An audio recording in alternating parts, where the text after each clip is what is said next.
Hey everybody, how's it going? I had a really good game of Alien Hive that I happened to record, so I wanted to go ahead and post it and talk about some suggestions for playing for those of you who are still having problems winning. So the first thing you'll notice is, if you go back to the beginning now, the ideal starting position is pretty much this. You want to have 25 extra turns from the start. You want to start off with the baby alien with the hands. All right, the baby alien with the hands is worth 27 eggs matched up. So that's quite a good start to have. So you to get that from the start is good. Ideally, you also have 25% less bots.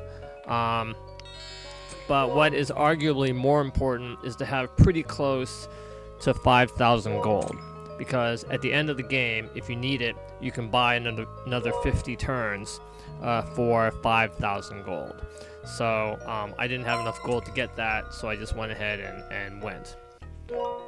So in theory, you can start off and have a game with 175 total turns to get your eggs.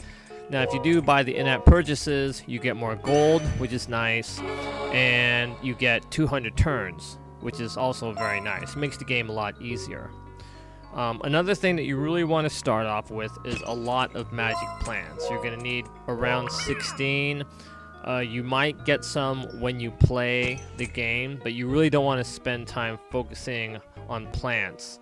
The goal of the game really is to get the alien, and you want to spend as much time as you can with that goal in mind. So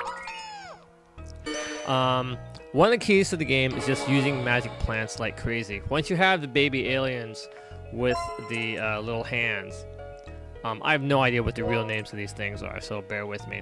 You start using magic plants to match them up, and that saves you a tremendous amount of time. The second thing that I found to be very useful is I don't waste time with the robots.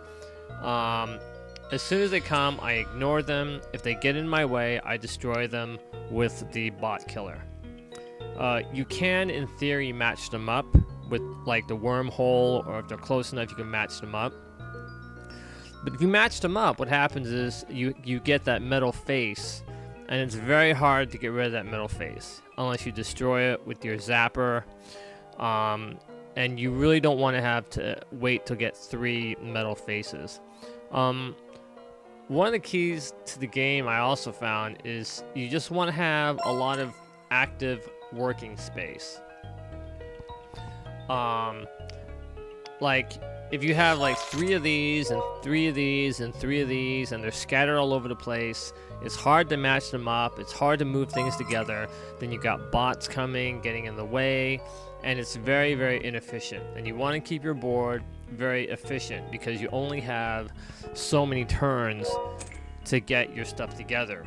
Realistically, what you want is to have your pieces close together so that they can be easily matched up when you get a third.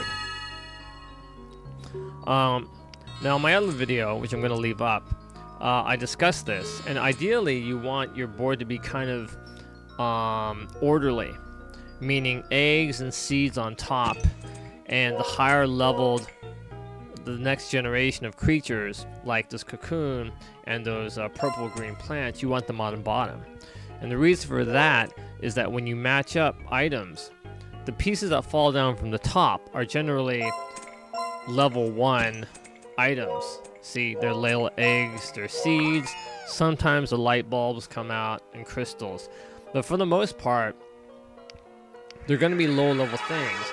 And so you want eggs and seeds on top, because then when new seeds and eggs appear, you have a chance of getting combos.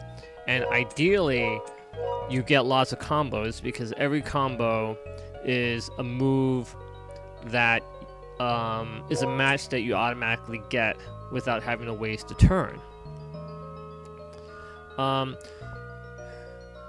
Now, eventually you do reach a point where stuff is just all over the place. You've matched up certain things, and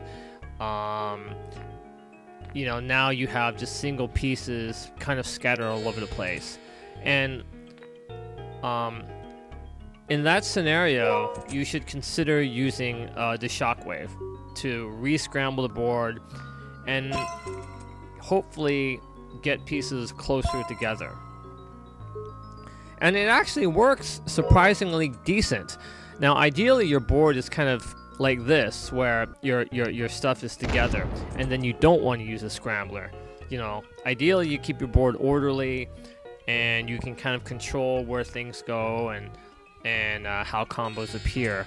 But if it gets really out of hand, there's nothing wrong with using the scrambler. I don't recommend it still, because you can't guarantee that it's going to be better.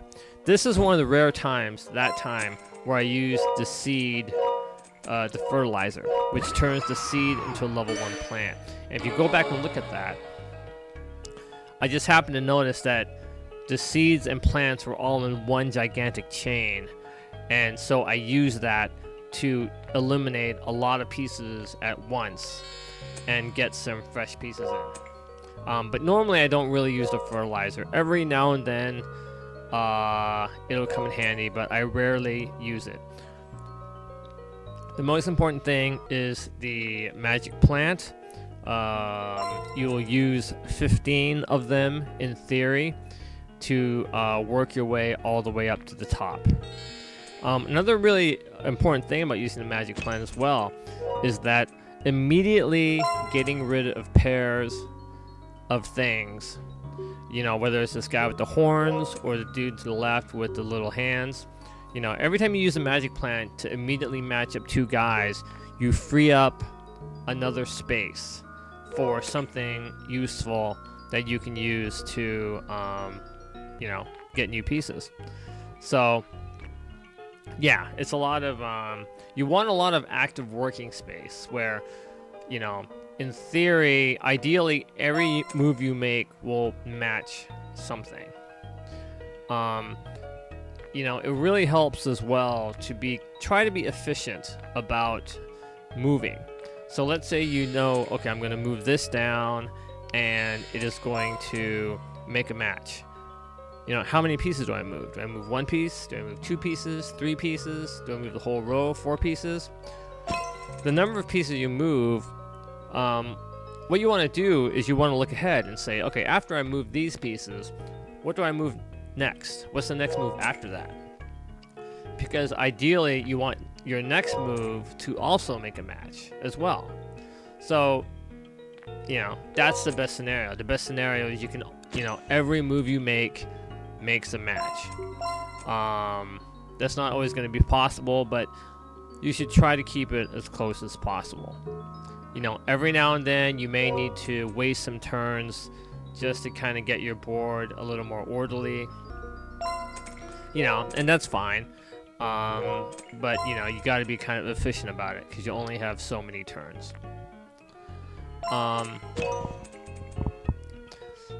I don't really recommend wasting too much time matching plants, because at the end of the day, your goal here is to make the grand alien. So you really want to, you know, use your turns matching up creatures and eggs. Also, you don't want to waste any of your creatures. So if you have 4 eggs, ideally you only match 3 of them and you have 1 left over for your next match. You know, if you have 6 eggs, you want to match 3 and 3 and then have 2 of these light bulbs. You know, you don't want to match all 6 at once and only have 1 of these light bulbs. You know, that's a, you know, then you have to get 3 more eggs just to get back to where you were. So, you know, so yeah. But on the other hand, the plants, ideally you match up as many of those together as you can. to get them off the board and make room for stuff you actually care about, which is the creature pieces. I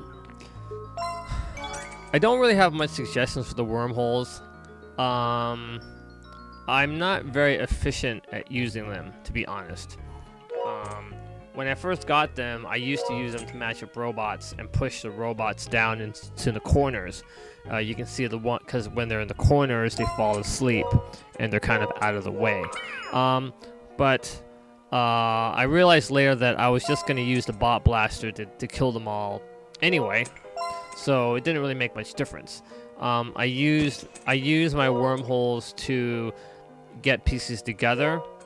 I used my wormholes to get lower level pieces either matched up or on top. You know, if I got I got this egg in the lower right corner, which is just eating up space. So if I had a wormhole, maybe I'll try to shift them up to the top so that it can actually be used for something, versus now just sitting there sucking up board space. So now I'm about to win. You know, you can see just kind of using the eggs, the magic plants to match stuff up. And as you can see, I still have 86 turns, and I haven't even used my 5,000 gold. So this game, I actually got 2 grand aliens by the end of this game. I did have to use my 50 gold. So anyway, so there you go.